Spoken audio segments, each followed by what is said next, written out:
et dégâts occasionnés de façon récurrente par les communautés des gens du voyage qui investissent certains terrains de nos communes en toute illégalité préoccupent de plus en plus nos élus. En effet, les procédures d'expulsion, lorsqu'elles sont engagées, tardent à être mises en œuvre et se révèlent inefficaces. De tels retards ont des conséquences environnementales, économiques et sanitaires extrêmement dommageables. Dégradation et pollution des espaces, dont les zones Natura 2000 et SNIF, vol et gaspillage d'eau, raccordements électriques illégaux et précaires, surplus de volume de déchets à gérer à la charge des communes, atteinte à l'image et à l'attractivité de nos territoires, délinquance itinérante. Aujourd'hui, les collectivités, pourtant en conformité avec le schéma départemental d'accueil des gens du voyage, subissent des occupations illicites récurrentes sans que l'État, qui en a le pouvoir, ne parvienne pourtant pas à les interrompre et à les évacuer rapidement. Il nous semble donc nécessaire de réformer les modalités d'accueil et d'évacuation des gens du voyage sans les stigmatiser, en créant notamment une procédure d'expulsion d'urgence facilitant l'enlèvement et la saisie rapide de leurs véhicules, procédure que les maires pourraient activer en cas d'occupations illicites, et ce, quelle que soit la nature du terrain. Ma question est donc la suivante. Face au désarroi de nos administrés, de nos élus et de nos forces de l'ordre, et avant qu'un drame ne se produise, qu'envisagez-vous de faire, Monsieur le ministre? Il y a urgence. Pour vous répondre, la parole est au ministre de l'Intérieur des Outre-mer, Monsieur Darmanin.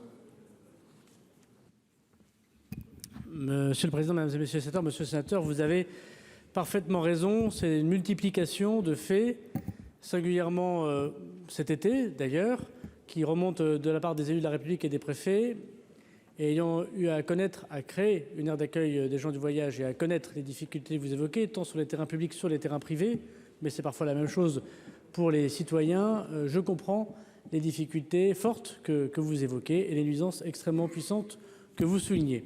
Je veux quand même cependant dire que même s'il existe des nuisances lorsque les communes ou les départements ont fait les schémas prévus par la loi Besson 1 et la loi Besson 2, il y a encore quand même beaucoup de schémas intercommunaux, de schémas départementaux qui ne sont pas complets. Et je veux dire ici devant la Chambre du Sénat que l'État aide. 45 projets d'aire d'accueil de gens du voyage ont été faits l'année dernière et ont été très largement subventionnés d'ailleurs par l'État. Nous avons créé une amende forfaitaire délictuelle qui est en expérimentation et que nous allons généraliser avec le garde des Sceaux, qui permet justement de limiter les procédures et pour les policiers et les gendarmes de mettre une amende de quelques milliers d'euros par caravane dans le cas où ces caravanes ou ces mobiles ne sont pas légalement sur un territoire. Cette expérimentation sera généralisée et permettra, comme une AFD, comme nous l'avons fait sur les stupéfiants, de pouvoir être plus efficace que les procédures. Cependant, il y a sans doute encore beaucoup de lourdeur dans les procédures judiciaires et dans les procédures administratives. Pour ce qui est du judiciaire, je laisserai évidemment le garde des Sceaux vous répondre pour ce qui le concerne.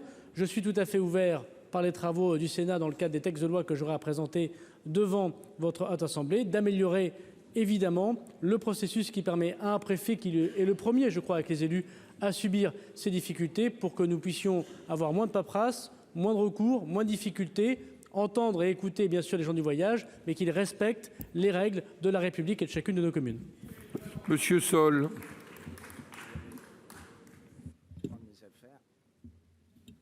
Monsieur le ministre, nos communes ne doivent plus souffrir à cause d'une minorité qui ne respecte pas les lois de la République.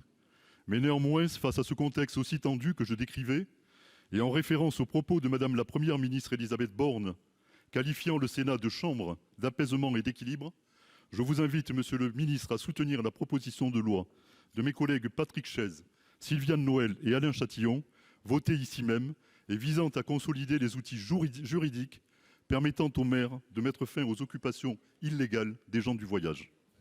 Merci.